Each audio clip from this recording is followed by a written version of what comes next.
Hello, students. How are you? Hope you're doing good. Fine. So, in the previous lecture, we ended with four पुरुषार्थास of human life. जो कहाँ देखा था हमने? Economics as पर Indian thought में. कौन कौन से फोर पुरुषार्थास थे? सबसे पहला kama, that is desire. Second is artha, that is benefit और वेल्थ, पर्पस. ठीक है. तीसरा कौन सा था? Dharma, that is righteousness and duty. और चौथा कौन सा था? Moksha, that is liberation. Okay. अब उसी टॉपिक को आगे कंटिन्यू करते हुए हम जाएंगे और देखेंगे इकोनॉमिक्स एज पर इंडियन थॉट सबसे पहले किसने लाया था. तो हम पहले भी इसको डिस्कस कर चुके हैं, कौटिल्य, जिसका दूसरा नाम क्या था? चाणक्य. वो ये चीज लेके आए थे. बट पहले हमें ये समझना है कि इकोनॉमिक्स में बेसिकली हम डिस्कस क्या करने वाले हैं. ठीक है. On your screen, economics in Indian thought. Any activity done with the objective of getting a benefit is known as an economic activity. So economic activity क्या है? OCM में हम डिटेल में पढ़ चुके हैं. तो ज्यादा वक्त यहाँ जाया ना करते हुए एक बेसिक चीज वापस रिवाइज कर लेते हैं. दैट इज, एक हाथ दे दूसरे हाथ ले, कुछ पाने के लिए कुछ खोना पड़ता है. ठीक है. उस एक्टिविटी को हम क्या बोलते थे? इकोनॉमिक एक्टिविटी बोलते थे. ठीक है. अब उसी इकोनॉमिक एक्टिविटी को हम थोड़ा आगे लेके जाते हैं. जैसे we perform any activity with only one objective. बदले में हमें क्या चाहिए? पैसा. So if you give goods, against that you get money. If you provide services, against that you get money. And if you give money, you expect some goods or services in return. Such an activity is known as an economic activity. अब आपकी screen पे 2500 years ago, Kautilya, जिसका दूसरा नाम क्या है? Chanakya, wrote a book known as अर्थशास्त्र. ये हम पहले भी देख चुके हैं. ठीक है. How many years ago? 2500 years ago. कितने सालों पुराना ये विषय है. 2500 years ago भी दोस्तों इकोनॉमिक्स था. वो तो हम अभी अभी पढ़ रहे हैं क्योंकि हम कॉमर्स में अभी अभी आए हैं. बाकी ये टॉपिक इंडिया में तो कितने सालों से चल रहा था. और इसके चलते हमें ये समझना जरूरी है कि इंडियंस ने basically Kautilyan, he is the supreme economist of all as per the economics of Indian thoughts. So, what he said that the piece of land on your screen, according to him मतलब कौन? Kautilya. The piece of land on which human lives is known as earth. So, earth मतलब अपना English वाला अर्थ, EARTH, क्योंकि the piece of land on which man lives is known as earth. And thus the science explaining, क्या बोला? Science मतलब कुछ rules हैं, कुछ रेगुलेशंस हैं, कुछ प्रिंसिपल्स हैं जिसपे ये टॉपिक आगे बढ़ेगा. Explaining what? On your screen it is written, the purpose and utility of wealth creation, and that is on earth is called what? Economics. So पूरा एक बार फिर से पढ़ते हैं. According to him, the piece of land on which human lives is known as earth, and thus the science explaining the purpose and utility of wealth creation on earth is called economics. So अर्थ तो आ गया. अब इस अर्थ पे रह के हम खाली अपना घर बना के बैठ नहीं जाएंगे. उस घर को चलाने के लिए हमें क्या करना पड़ेगा? काम करना पड़ेगा. किसके लिए काम करना पड़ेगा? पैसों के लिए काम करना पड़ेगा. हमें वेल्थ क्रिएट करनी होगी. So now the question comes, sir how do we create wealth? तो go to point number 1, that is by performing economic activity. कोई ना कोई खूबी सब में होती है. आप में भी कोई खूबी है. उसको निहारो, उसको जानो, पहचानो और वो दुनिया के सामने खोल के रख दो. दुनिया आपको पैसा सामने से देगी. उसे कौटिल्य ने कैसे समझाया है? इन अर्थशास्त्र, that is, it is a science explaining the purpose and utility of wealth creation. क्योंकि इंसान पैदा हुआ तब से क्या कर रहा है? हाँ, रेस में पड़ा है. ठीक है, उसको वेल्थ क्रिएट करना है, उसको वेल्थ यूज करना है, और वो वेल्थ यूज करके वो आगे बढ़ना चाहता है. And as a result of that, this entire subject economics is only and only about money, wealth creation. ठीक है, अब इस अर्थ को मेंटेन करना बेसिकली हमारे हाथ में है. क्या हमने इस अर्थ को मेंटेन किया है क्या? सच बोलो. नहीं. आके अर्थ पे जितने भी असेट्स थे उसको हमने यूज किया है. अर्थ पे जितने भी नेचुरल रिसोर्सेज थे उसका हमने इस्तेमाल किया है. और ये सारा चीज हमने क्यों किया है? क्योंकि we are selfish. We wanted to earn money out of utilization of these resources, and that activity itself is known as which activity? Economic activity. And that is the subject matter of economics in Indian thought, जो पहली बार किसने रखा?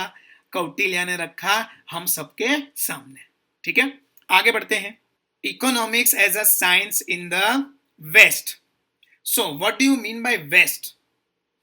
East or West? You will is the best. East मतलब हम लोग, that is Indians. हमारी side जो आता है, ठीक है, एशिया का साइड जो आता है उसे हम ईस्ट बोलते हैं. और वेस्ट साइड मतलब America, Europe etcetera, they all come in the west side. So east side हम सब में से धुरंधर एक ही था, कौटिल्य. लेकिन वेस्ट में ऐसा नहीं था. तो वेस्ट में क्या था? Let us see that on your screen. Greek philosopher Aristotle. Aristotle तोतला था वो. तू इधर आ, मैं वहां दाता हूं. नहीं, एरिस्टोटले नहीं बोलने का. क्या बोलने का? एरिस्टोटल. क्या बोलने का? Aristotle gave his views. है ना, थोड़े नाम अजीब है मैं जानता हूं, लेकिन he gave his views on economics in his book O Economica. ये 1 मार्क ऑब्जेक्टिव क्वेश्चन आ सकता है. that who was the Greek philosopher who gave his views on economics in O Economica? that is Aristotle. Okay, चलिए आगे बढ़ते हैं. Industrial revolution आया था, आप तो जानते ही हैं, इंग्लैंड में आया था. Where did the industrial revolution come? It came in England from 1750 to 1830. 80 साल में उन्होंने इंडस्ट्रियल प्रोडक्शन का तौर तरीका सब कुछ चेंज कर दिया.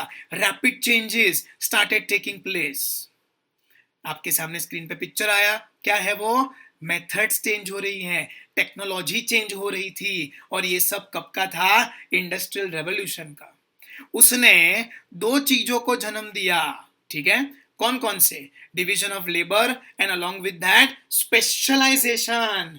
मतलब सारा काम कोई अकेला इंसान नहीं करेगा, काम को हमें डिवाइड करना पड़ेगा.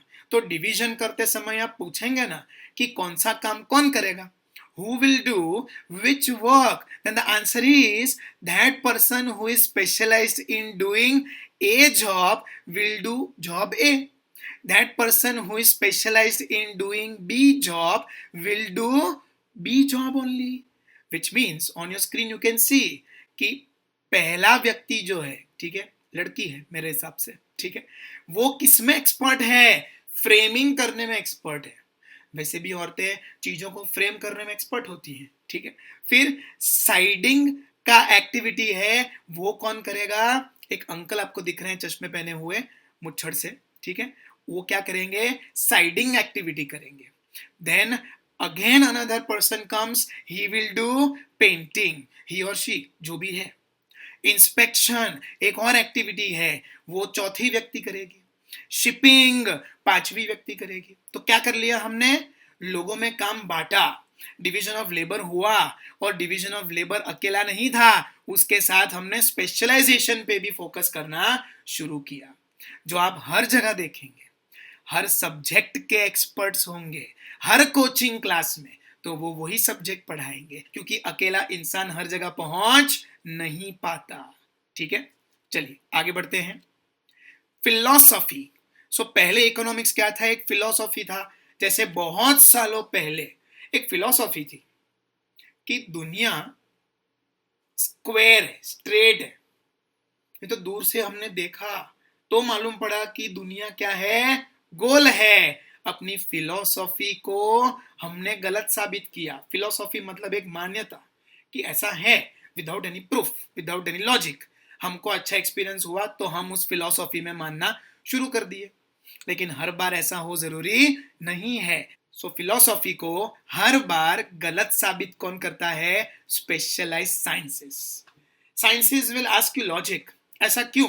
Rules, regulations, principles based on certain logic. तो पहले इकोनॉमिक्स क्या था? एक फिलॉसफी था। बाद में वो क्या बना? एक स्पेशलाइज साइंस बना। फिर हमने सोचा नहीं नहीं नहीं नहीं नहीं नहीं नहीं, ये तो क्या है? सोशल साइंस है। क्यों सोशल साइंस है? Because economics deals with human beings, and all human beings are which animals? Social animals. And as a result of that, it later got recognized as a social science. ठीक है? फिर हमने देखा science का word आते ही क्या आना चाहिए? साइंटिफिक टूल्स हैं, कुछ मेथड्स हैं। आपको याद होगा 9th स्टैंडर्ड में, 10th स्टैंडर्ड में साइंस में केमिस्ट्री आता था। सो वो केमिस्ट्री करने के लिए आपने कई बार लेबोरेटरी में एक्सपेरिमेंट्स किए होंगे। H2SO4 है ना, H2O, मेरे को तो उतना ही आता है। H2O म्हणजे वाटर। ठीक है, साइंस पढ़े एक जमाना हो गया, because we are experts of commerce not science. ठीक है, सो साइंटिफिक टूल्स और मेथड्स मतलब ये करने से ये आउटकम आता है, ये कॉज है, ये उसका इफेक्ट है। कॉज एंड इफेक्ट रिलेशनशिप को एस्टैब्लिश कैसे करते हैं? तो इकोनॉमिक्स ने वो रास्ता चुना, हर चीज के पीछे कॉज एंड इफेक्ट ढूंढना शुरू किया। और ये सब कहां पे चल रहा था? वेस्ट में, ड्यूरिंग व्हाट? Industrial revolution. ठीक है, चलिए फिर आगे देखते हैं। Then it became what? An independent science. मतलब एक एक्सपेरिमेंट जिसमें, देखो स्क्रीन पे एक सवाल पूछा है, विच इज हैवियर, ऑयल और वाटर? तो हम सब जानते हैं कि oil is lighter, it will float in water. पानी नीचे चला जाएगा, ऑयल ऊपर रहेगा। ठीक है, इंडिपेंडेंट साइंस की हम बात करें तो उसमें basically rules and regulations establish हो चुके होते हैं बेस्ड ऑन पास्ट एक्सपेरिमेंट्स। और जब ये चीजें हम करते हैं इकोनॉमिक्स में, हमने जब ये करना शुरू किया तो हमें क्लियर कट कंक्लूजन्स मिलने स्टार्ट हो गए। ठीक है, आगे बढ़ते हैं। Same topic is continued, economics as a science in the west. लेकिन इसमें हम डिस्कस करने वाले हैं कि साइंस इन द वेस्ट किन इकोनॉमिस्ट ने दिया। तो पहला था, आपकी स्क्रीन पे जो फोटो आया वो किसका है? एडम स्मिथ का है। क्या बोले? Economics is a science of wealth. बोले पैसों की ही बात करो। Then came another picture on your screen, Alfred Marshall, जिन्होंने क्या दिया? इकोनॉमिक्स का डेफिनेशन दिया as a science of welfare. बोले वेलफेयर होता है इकोनॉमिक्स। चौथे आए लायनल रॉबिन्स, जिन्होंने क्या बोला? स्केर्सिटी का डेफिनेशन है, ऐसा बोला। फिर आए पॉल सैमुअल्सन, उन्होंने क्या बोला? चॉइस एंड रिसोर्स एलोकेशन होता है इकोनॉमिक्स। ठीक है, सो 4 डेफिनेशंस हमें देखने हैं। इंडियन फिलोसॉफी में भी कितने पुरुषार्थ थे? 4, जिसमें से हमें पढ़ना एक ही था। और जो economics as a science in the west है उसमें भी कितने इकोनॉमिस्ट आए? 4। लेकिन अफसोस हमें चारों के चारों को पढ़ना पड़ेगा। ठीक है, चलिए आगे बढ़ते हैं। एडम स्मिथ की डेफिनेशन ऑफ इकोनॉमिक्स क्या कहती है? Late us see that. So Adam Smith कौन है? Oh my God, on your screen, wonderful picture of father and son. So Adam Smith क्या है? फादर है। और सन कौन है? इकोनॉमिक्स। म्हणजे economics is son of Adam Smith. ऐसा नहीं बोलने का, ऐसा बोलने का father of economics is Adam Smith. Adam Smith is considered as the father of economics. बोलते हैं ना कि ये सब्जेक्ट में तब से पढ़ते आ रहा हूं जब तुम चड्डी में घुमा करते थे। So Adam Smith is considered as the father of economics, क्योंकि इकोनॉमिक्स की सबसे पहली खोज किसने करी थी? एडम स्मिथ ने करी थी। ठीक है, चलिए आगे बढ़ते हैं। क्या दिख रहा है आपकी स्क्रीन पे? एक नोटों भरी गड्डी है जिसपे ह्यूमन बीइंग्स अटैक कर रहे हैं। यस और no? So what is at the center? Yes, wealth is at the center. Material wealth is at the center of all economic activities. क्योंकि इंसान पैदा हुआ, पैसों के पीछे भागा, और हर बार उसके दिमाग में क्या है? पैसा पैसा पैसा। यस और नो? सो एडम स्मिथ ने सबसे पहले यही बताया था, इकोनॉमिक्स का डायरेक्ट कनेक्शन किसके साथ जोड़ दिया था? पैसों के साथ। ठीक है, that money is at the center of all economic activities. फिर वेल्थ आया, और ये वेल्थ धीरे धीरे क्या हुई? बढ़ी। क्यों बढ़ी? हाँ, इंडस्ट्रियल रेवोल्यूशन आया था। Rapid changes took place in the way we produce. Human beings को हटा के मशीन्स को लाया गया था, या उतने ही ह्यूमन बींग्स को बहुत ज्यादा मशीन्स दी थी ऑपरेट करने के लिए, तो फटाफट प्रोडक्शन बढ़ा था। बराबर? और ये कहाँ हुआ था? इंग्लैंड में हुआ था। And there was tremendous progress and increase in the wealth of people. लोगों ने बहुत ज्यादा पैसा कमाना शुरू कर दिया था। अब जब सब लोग पैसा कमाने में बिजी थे, तब कुछ लोग ये सोचने में बिजी थे कि लोग इतना पैसों के पीछे क्यों भाग रहे हैं, लोग इतना फटाफट पैसा कैसे कमा रहे हैं। उन्हीं में से एक कौन था? Adam Smith. कुछ नवरे लोग थे, उनमें से एक नवरा कौन था? Adam Smith. ठीक है, चलिए, तो उन्होंने क्या किया? आपकी स्क्रीन पे Adam Smith, the wealth of nations, an inquiry into the nature and causes of the wealth of nations, ये किताब उन्होंने छापी। इसमें अपने खुद के इकोनॉमिक्स के थॉट्स भी छापे, और इसीलिए इंस्पायर्ड बाय दिस, ध्यान से सुनिएगा, इंस्पायर्ड बाय दिस मतलब व्हाट? इंडस्ट्रियल रेवोल्यूशन से इंस्पायर होके एडम स्मिथ ने ये किताब लिखी, ये किताब को लॉन्च किया। कौन से साल में लॉन्च किया? 1776 में लॉन्च किया। An inquiry into the nature and causes of wealth of nations. तो इससे तो काफी पुराने थे हमारे कौटिल्य। 2500 साल पहले उन्होंने इकोनॉमिक्स का अर्थशास्त्र लॉन्च कर दिया था। ऐसे ही नहीं बोलते कि मेरा भारत महान। हम बहुत सारी चीजें पहले जानते थे, और हमारा कल्चर दुनिया का सबसे रिच कल्चर हुआ करता था। लेकिन ये वेस्टर्न कल्चर के पीछे भागने के चक्कर में हम हमारी चीजें भूल गए। आप अपनी टेक्स्ट बुक में ही देख लो, हम किसका इकोनॉमिक्स इतना डिटेल में पढ़ रहे हैं। Economics as a science in the west पढ़ रहे हैं। ईस्ट का पढ़ाओ ना, वो सिलेबस में इंक्लूड करो ना। अब आप बोलेंगे सर आप पढ़ा दो, मैं तो पढ़ा दूं, लेकिन आपको एग्जाम में क्या आने वाला है? Economics as a science in the west ही आएगा। तो अफसोस, हमें इसी को पढ़ना पड़ेगा। ठीक है, चलिए आगे बढ़ते हैं। एडम स्मिथ की डेफिनेशन को आगे लेके जाते हैं। A new socio-economic way of life and new methods of production was introduced, and huge investments were done for which production? Mass production. Now what do you mean by mass? नहीं, ये वो south Indian movie का hero नहीं है। मास ऐसे अपना पैर हिलाता है और धूल की डमरियां ऊपर उड़ती हैं, नहीं नहीं, वो नहीं। ठीक है, ये मास प्रोडक्शन मतलब massive production, production in a huge volume. Now to produce in a huge volume, you require huge investments, और वो investments आपको कहां से मिलेंगे? आपको अपने घर से लाने पड़ेंगे। और मत भूलो, इंडस्ट्रियल प्रोडक्शन में लोगों की वेल्थ क्या हुई थी?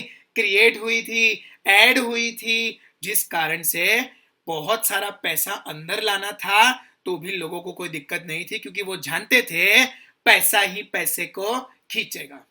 To understand and feel mass production, हम छोटा सा एक क्लिप देखेंगे आपकी स्क्रीन पे।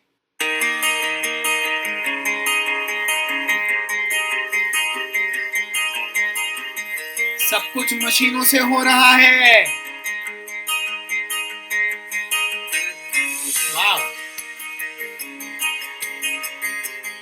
See, huge quantity.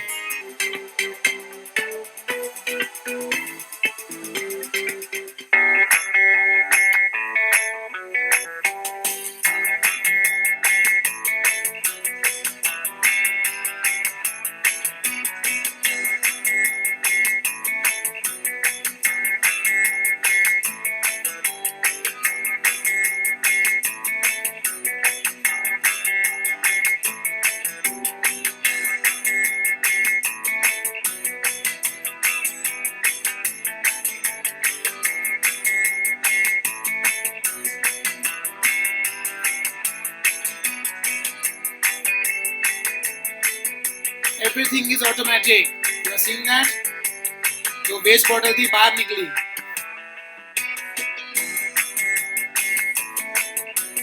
Human beings कहीं है ही नहीं, सब मशीन है, मशीन मशीन मशीन.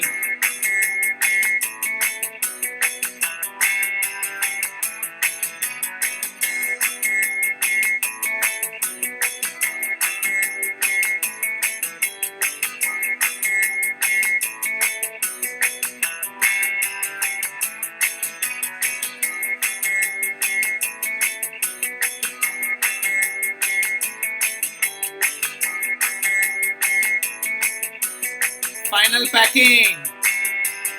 ठीक है, चलिए आगे बढ़ते हैं.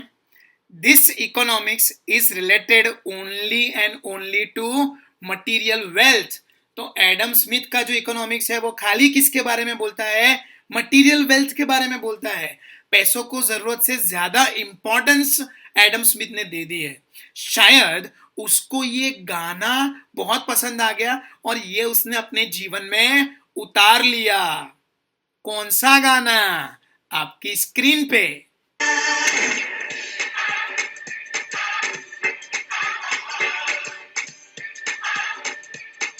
सुनना ध्यान से. ना बीवी ना बच्चा ना बाप बड़ा ना भैया, the whole thing is that कि भैया सबसे बड़ा रुपया.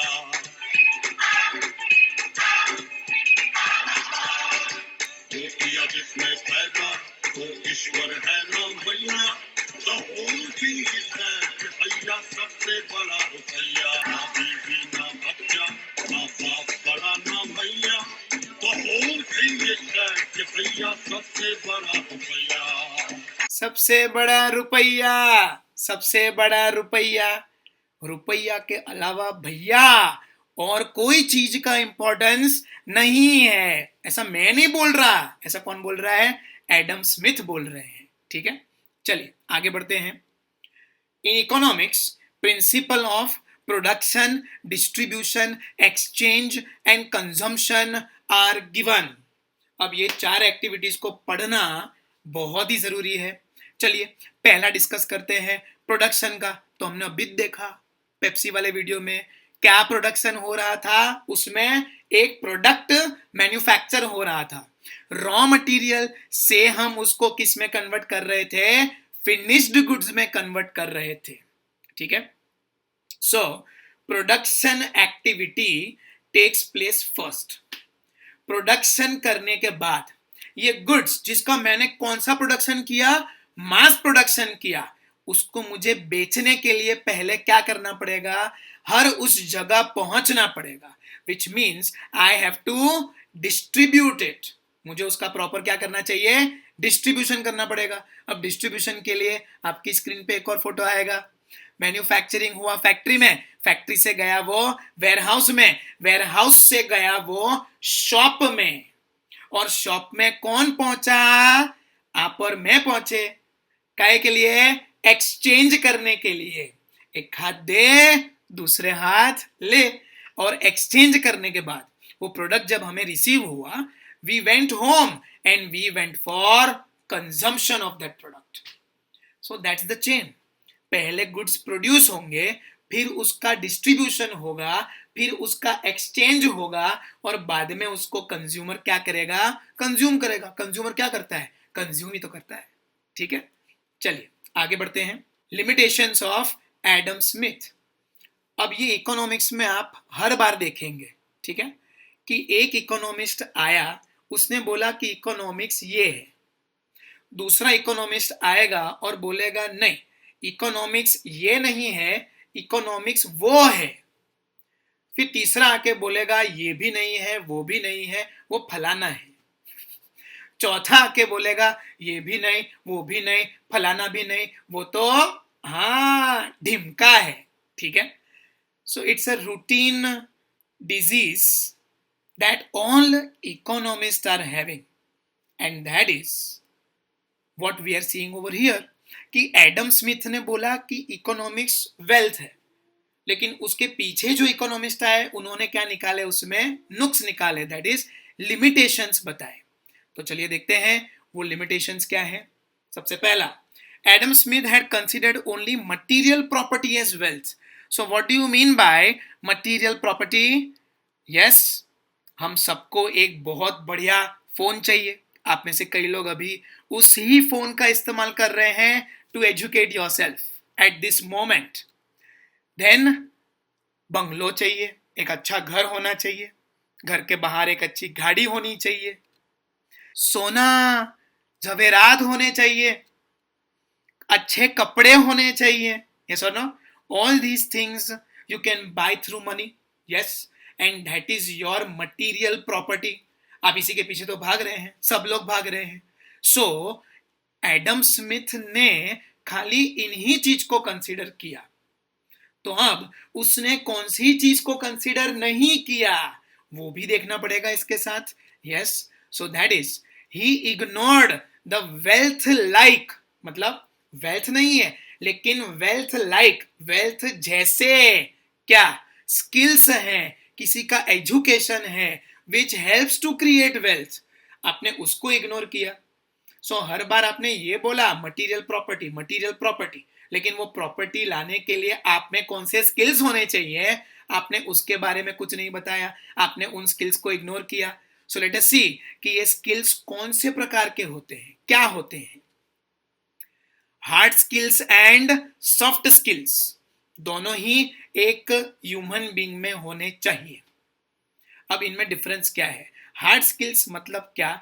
टीचेबल एबिलिटीज और skill sets that are easy to quantify, मतलब इसको हम एक्सप्रेस कर सकते हैं नंबर्स में, है ना, फिजिकली हम देख सकते हैं। They are known as which skills? Hard skills.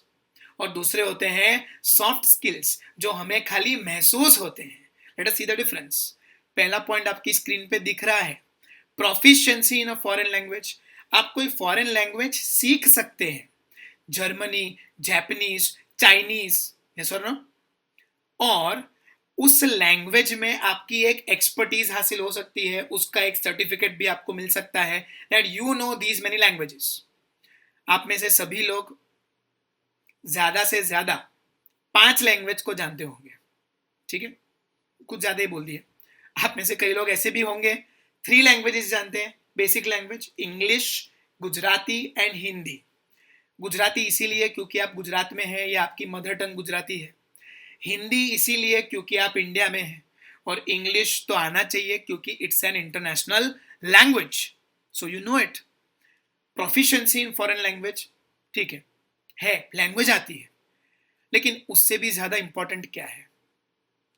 ज्यादा इंपॉर्टेंट ये नहीं है कि आपको क्या लैंग्वेज आता है, कौन से शब्द आते हैं, ज्यादा जरूरी ये है कि उन शब्दों का प्रयोग कब, कहां, कैसे करना है। That is nothing but communication. You know languages, but is your communication powerful? Ask yourself. If no, then you should try making it powerful. That is nothing but acquiring the soft skills.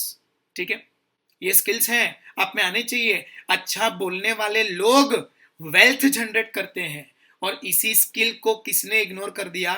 Adam Smith ने ignore कर दिया। आप एक अच्छी degree, certificate, दूसरा point hard skills में देखो, achieve कर सकते हो, लेकिन साथ साथ आप में क्या होना चाहिए? फ्लेक्सिबिलिटी होनी चाहिए। मेरे पास बहुत बड़ी डिग्री है, मैं सीए हूं, तो मैं किसी बीकॉम वाले के साथ काम नहीं करूंगा, ऐसा नहीं चलने वाला। अलग अलग प्रकार के लोग आपको मिलेंगे, सबके साथ काम करने की तैयारी आपकी होनी चाहिए, ठीक है। So that logic should be there. That is nothing but flexibility to work with anyone. आपकी टाइपिंग स्पीड अच्छी हो सकती है, लेकिन उसके साथ आपके पास लीडरशिप स्किल्स भी होने चाहिए कि टीम को आगे लेके जाओ, टीम को स्पीड में बढ़ाओ. आप मशीन पे काम कर सकते हैं, मशीन के साथ काम कर सकते हैं, लेकिन उससे बेटर स्किल आप में क्या होना चाहिए? लोगों के साथ काम करने का टीम वर्क एबिलिटी आप में होना चाहिए.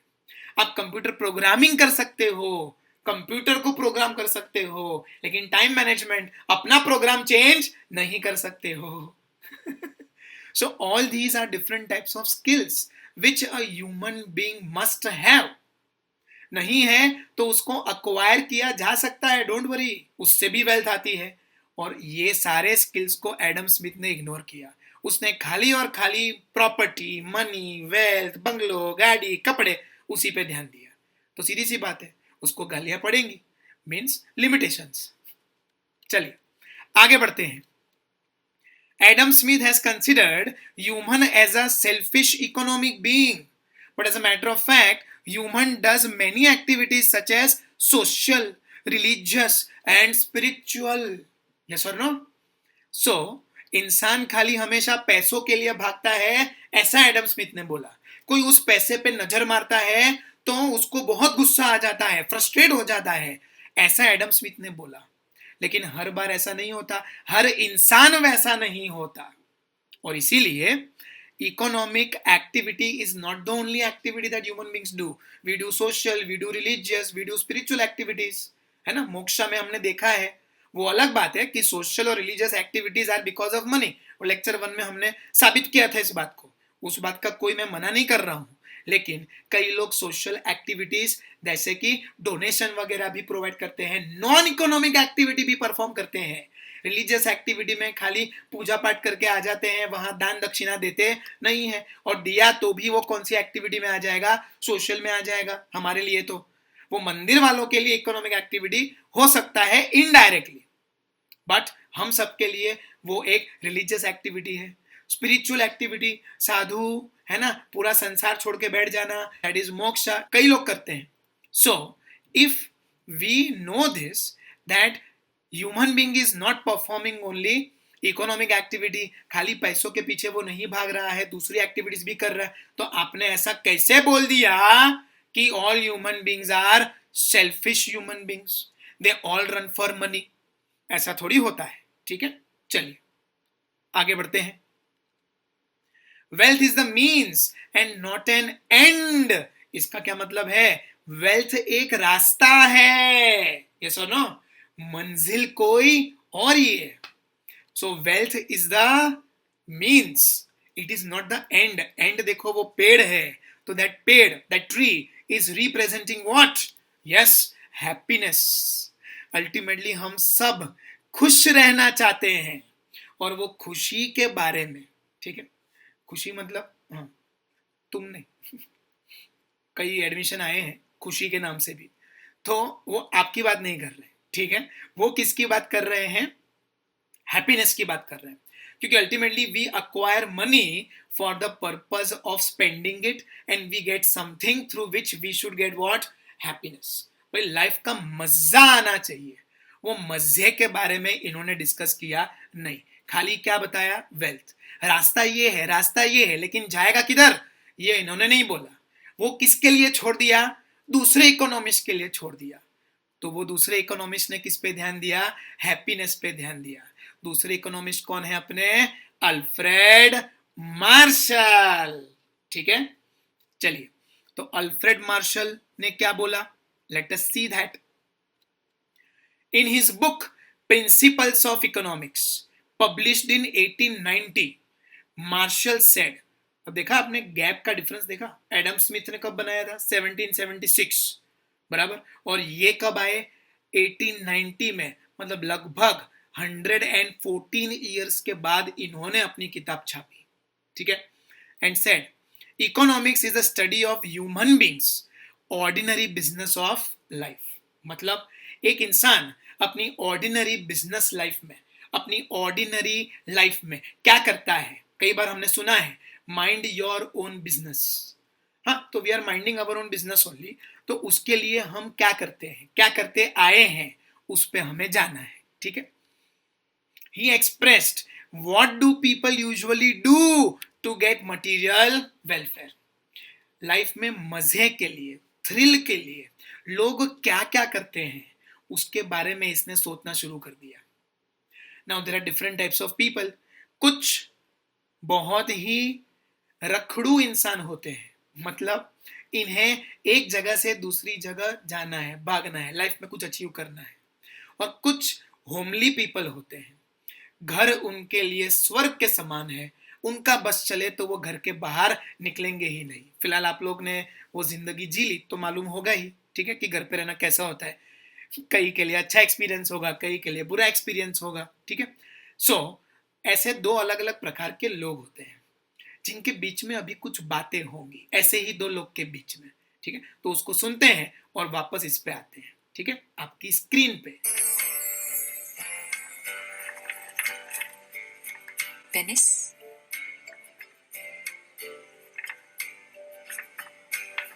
लंदन। ये बुक क्या है बानी? मेरा सपना। मैं दुनिया का कोना कोना देखना चाहता हूँ नैना। पूरी जिंदगी निकल जाएगी ये सब करने में, बाकी सब कब करोगे? बाकी सब क्या? 22 तक पढ़ाई, 25 पे नौकरी, 26 पे छोकरी, 30 पे बच्चे, 60 पे रिटायरमेंट और फिर मौत का इंतजार। दैट ऐसी घिसी पिटी लाइफ थोड़ी जीना चाहता हूँ। तो फिर तुम क्या चाहते हो लाइफ से बानी?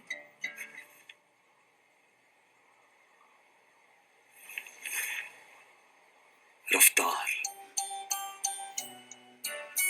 पागलपन, हर दिन इतना धमाकेदार होना कि मुझे अपनी दिल की धड़कनें अपनी कानों तक सुनाई दे। मैं उड़ना चाहता हूं नैना, दौड़ना चाहता हूं, गिरना भी चाहता हूं, बस रुकना नहीं चाहता। तुझे क्या पता कि अलग अलग देशों में रहने का नशा क्या होता है? और तुम्हें क्या पता कि अपनों के साथ रहना क्या होता है? कैलिफोर्निया की धूप, बम्बई की बारिश, ब्लूबेरी चीज केक, गाजर का हलवा, ब्रॉडवे पे Phantom of the opera, Maratha मंदिर में डीडीएलजे। देखा, two different types of people, they are doing two different types of activities, but both of them are looking for what? Happiness. किसको किस में happiness मिलेगी ये एक सब्जेक्टिव मैटर है। आपको जिस चीज में मजा आता हो शायद वो चीज मुझे मजा ना देती हो, जिस चीज में मुझे मजा आता है वो चीज शायद आपके लिए मजा ना देती हो। So we have to observe people and know कि what brings happiness to their life. Alfred Marshall ने यही सब देखना शुरू किया कि पैसा तो एक जरिया है, अल्टीमेटली एंड कहां पे होता है? मजे पे, ठीक है। चलिए आगे देखते हैं। Human welfare is at the center of all economic activities. अब हम कुछ इंटरेस्टिंग बात करने जाएंगे जो आपकी जिंदगी से जुड़ी हुई है। Human welfare is at the centre. हर बार हमने बचपन में भी बहुत सारी ऐसी एक्टिविटीज करी थी जिसमें मजा बहुत आया था, लेकिन साला उसके लिए पैसा बहुत ज्यादा खर्चना नहीं पड़ा था। या कई एक्टिविटीज तो हमारी फ्री में ही हो गई थी, ठीक है। कुछ एक्टिविटीज आपके सामने रखने जा रहा हूं आपकी स्क्रीन पे। What is this? A pizza shared by all the friends. याद करो वो दिन जब आपके फ्रेंड ने आपको पार्टी दिया था। अभी वो दिन को याद करना पड़ेगा क्योंकि काफी समय हो गया, काफी टाइम से सब लोग लॉकडाउन में घर में है, तो it's been quite a long time that you had this kind of a celebration somewhere outside. अभी आप यही चीजें घर में भी कर सकते हैं। सो वो कितना मजा था। गर्मा गर्म पिज्जा आता है, उसके टुकड़े पहले से ही हुए होते हैं, सारे फ्रेंड्स उस पर टूट पड़ते हैं और पैसा खाली एक ही भरता है। तो बाकी लोगों के लिए तो ये क्या हो गया? फुल मजा। यस और नो? और शेयरिंग में कितना मजा आता था पता है। इसमें ये भी फाइट होती थी कि कौन ज्यादा पिज्जा का पीस उठाएगा। हाँ, एक साथ उठाना अलाउड नहीं था। पहला पीस लिया, उसको फटाफट खाओ और फिर बचे तो दूसरा पीस लो। सो सेकंड पीस के लिए भी फाइट होती थी। ये बहुत ही प्यारी फाइट्स थी। ये ऐसे मोमेंट्स थे जिंदगी में जब हम बहुत खुश थे, पैसों के पीछे हम नहीं भाग रहे थे, ठीक है। चलिए, second activity on your screen is Yes, we all have been in the rain during our childhood days. कितना मजा आता था बारिश में भीगना। और देखो, वो बारिश का मजा जो आता था पहली बारिश का, है ना, कई लोग बोलते थे कि we should go bare body in the first rain, तो पिंपल विंपल होते हैं ना, वो सब हट जाता है, गर्मी निकल जाती है। कई लोग ऐसा बोलते थे, मानते भी थे और जाते थे। आजकल क्या मान्यता है, पहली बारिश में हमें कभी नहीं जाना चाहिए। क्यों? क्योंकि environment is full of chemicals, pollution, और जो बारिश का पानी आएगा वो एसिड रेन में कन्वर्ट होके आएगा। तो कोई बात नहीं, हम दूसरी या तीसरी बारिश में जाएंगे, लेकिन जाएंगे जरूर। ये वेलफेयर है। क्या इसके लिए आपको पैसा देने की जरूरत थी? No, it's free of cost, it's a gift of God. Natural चीज है जिसको आप एंजॉय कर सकते हो। फिर घर आते ही नहा धो के क्या सर्व होता था? यस, गर्मा गर्म भजिए मम्मी ने रेडी रखे होते थे, जिसके साथ मिर्ची, चटनी, केचप। भूख लग गई? ठीक है, मुझे भी। ये आपकी जिंदगी का क्या था? वेलफेयर था। आपको मजा बहुत आता था, जिसके लिए आपको कभी कोई पैसा या बहुत कम पैसा देके भी ये हो सकता था। देन कम्स, यस, बारिश हुई, उसके बाद अपनी गली नैरो थी, तो उसमें पानी सपोज भर जाता था, तो अपने लिए वो समुद्र था। और ये पेपर की जो नाव हमने बनाई थी, वो हमारे दिमाग में किसी जहाज से कम नहीं था। सो एक जमाना था जब अपनी गली के समुद्र में खाली अपने और अपने दोस्तों के जहाज घुमा करते थे। कितनी प्राइड वाली फीलिंग आती थी, खुश थे आप, आपकी जिंदगी में हैप्पीनेस था। और वही हैप्पीनेस हमने एडम स्मिथ की डेफिनेशन में तो डिस्कस ही नहीं किया। ये हमारे सामने रखा किसने? अल्फ्रेड मार्शल ने। फिर ये हरकत तो सभी ने करी होगी। यस, डोरबेल किसी और का है, आपके घर का नहीं है। डोरबेल बजा के आप लोग सब भाग जाया करते थे और उस इंसान का जीना हराम कर देते थे, बार बार लगातार। ये हैप्पीनेस, सुकून मिलता था इसमें, पता नहीं क्या मजा आता था। ये थोड़ा विकृत है, ठीक है, लेकिन हम सब ने ये किया है। किसी ने ज्यादा मात्रा में किया है, किसी ने कम मात्रा में किया है। चलिए आगे देखते हैं। सो इन सब चीजों के लिए क्या है, आपको मजा बहुत आता है, लेकिन इसका किसी पैसों के साथ कोई कनेक्शन नहीं है। सो what is at the center of all economic activities? Welfare. हमें जब भी कोई इकोनॉमिक एक्टिविटी करनी है, दिमाग में क्या रखो? वेलफेयर रखो। ऐसा किसने बोला? अल्फ्रेड मार्शल ने बोला। ठीक है, चलिए। Wealth is for humans and humans are not for wealth. पैसा ह्यूमन बींग्स के लिए है, ह्यूमन बींग्स पैसों के लिए नहीं है। तो हमें किस पे ध्यान देना है? वेलफेयर पे ही ध्यान देना है। ओके, सो ये अल्फ्रेड मार्शल ने बोला that wealth is the means but welfare is the end. Okay, चलिए आगे देखते हैं। अल्फ्रेड मार्शल के भी कुछ लिमिटेशंस होंगे, क्योंकि कोई भी इकोनॉमिस्ट यहाँ पर दूध का धुला नहीं है। जिसने भी जो डेफिनेशन दिया, उस डेफिनेशन के कोई ना कोई लिमिटेशन कोई और ढूंढ के निकालेगा आज। So limitations, let us see that. सबसे पहला आपकी स्क्रीन पे एक फोटोग्राफ आ गया, टीचर का, एक लॉयर का, एक म्यूजिशियन का, डांसर का। यस और no? So if you see all these people are providing you what? Absolutely correct, services। लेकिन सर्विसेज के बारे में अल्फ्रेड मार्शल ने डिस्कस नहीं किया। Non material things like music, service of lawyers, teachers etcetera also provides welfare, but it has been ignored in the definition of Alfred Marshall। अब हमने जो एग्जाम्पल्स लिए थे मजे के, वो खाली समझने के लिए था कि what is happiness as per you, what is happiness in your life. Alfred Marshall said that we can get happiness only by material goods, not by services, है ना। तो उसने जब अपना ये डेफिनेशन बनाया, उसमें उसने यही बोला था कि मटीरियल गुड्स से ही क्या होगा? मटीरियल वेलफेयर होगा। इमटीरियल वेलफेयर, जो वेलफेयर सर्विसेज से होता है, वो उसने एब्सोल्युटली इग्नोर कर दिया था। ठीक है, चलिए फिर आगे देखते हैं। ऑन योर स्क्रीन क्या आया? ओह माय गॉड, कई लोग आप में से इस पिक्चर को पहचानते होंगे, कई लोग नहीं पहचानते होंगे, ठीक है। ये चरस है, गांजा है, यस और no? May be yes, may be no. दूसरा फोटो आपकी स्क्रीन पे आया, वो क्या हुआ? दारू, मतलब लिकर, है ना, ड्रिंक्स, हार्ड ड्रिंक्स। दूसरा आपकी स्क्रीन पे क्या आया? गन्स है ना। अब ये तीन बहुत ही नेगेटिव चीजें मैंने आपकी स्क्रीन पे रख दी है। दिमाग खराब हो गया यार, ये क्या रख दिया, क्यों रखा है? क्योंकि अपना नेक्स्ट पॉइंट उससे जुड़ा हुआ है। ओपियम, चरस, गांजा, liquor, guns, they all have market value, है ना। ये सब मार्केट में बिकते हैं, जो बिकता है वो इकोनॉमिक एक्टिविटी का हिस्सा है, और इकोनॉमिक एक्टिविटी का हिस्सा है मतलब इकोनॉमिक्स में वो शामिल है। लेकिन अल्फ्रेड मार्शल ने क्या बोला? Economics is only about welfare. क्या इन तीनों चीजों से वेलफेयर होता है क्या? नहीं।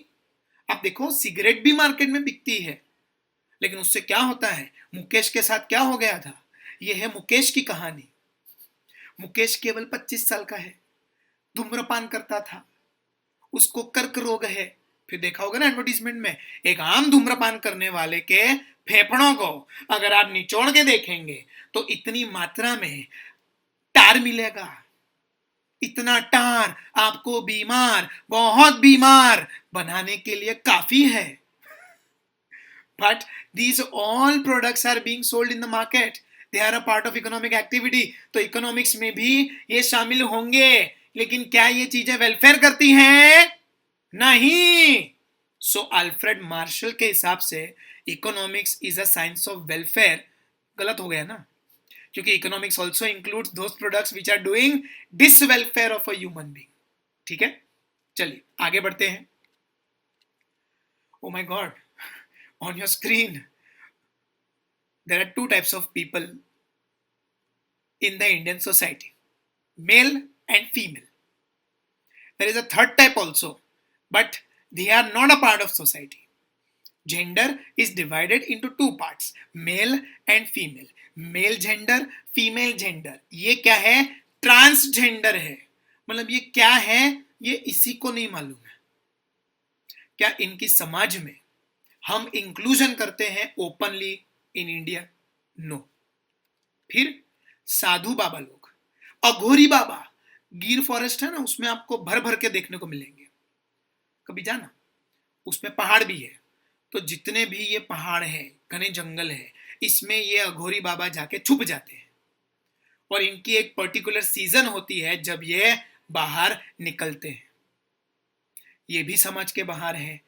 ये जो भी शीमेल्स हैं, ठीक है, विल कॉल इट शीमेल्स, है ना, ऐसा ओपनली हम छक्का हिजड़ा नहीं बोलेंगे। सो शीमेल्स हैं। ये शीमेल्स क्या इकोनॉमिक एक्टिविटी परफॉर्म नहीं करती है? क्या ये अघोरी बाबा पैसा नहीं कमाता होगा, वरना जीता कैसे है? करता है। लेकिन क्या हमने इनको समाज में इंक्लूड किया है? नहीं इंक्लूड किया है। तो अपना तीसरा पॉइंट वही है, गौर से देखना। According to Marshall, economics is concerned with activities of people living in society and not living in isolation. क्योंकि इसने क्या बोला? Economics is a social science. Society में जो लोग रहते हैं, जो इसका हिस्सा है, वही इकोनॉमिक्स में गिनाए जाएंगे। पर अफसोस से ये कहना पड़ रहा है कि there are people living outside the society also, and they are also performing economic activities which is ignored by Alfred Marshall. तो उसका ये लिमिटेशन बना। ठीक है, चलिए फिर आगे। Point number D, economics is classified into two parts, economic activity and non economic activity. मतलब इकोनॉमिक्स में एक्टिविटी को हमने दो हिस्सों में बांटा है, economic activity and non economic activity.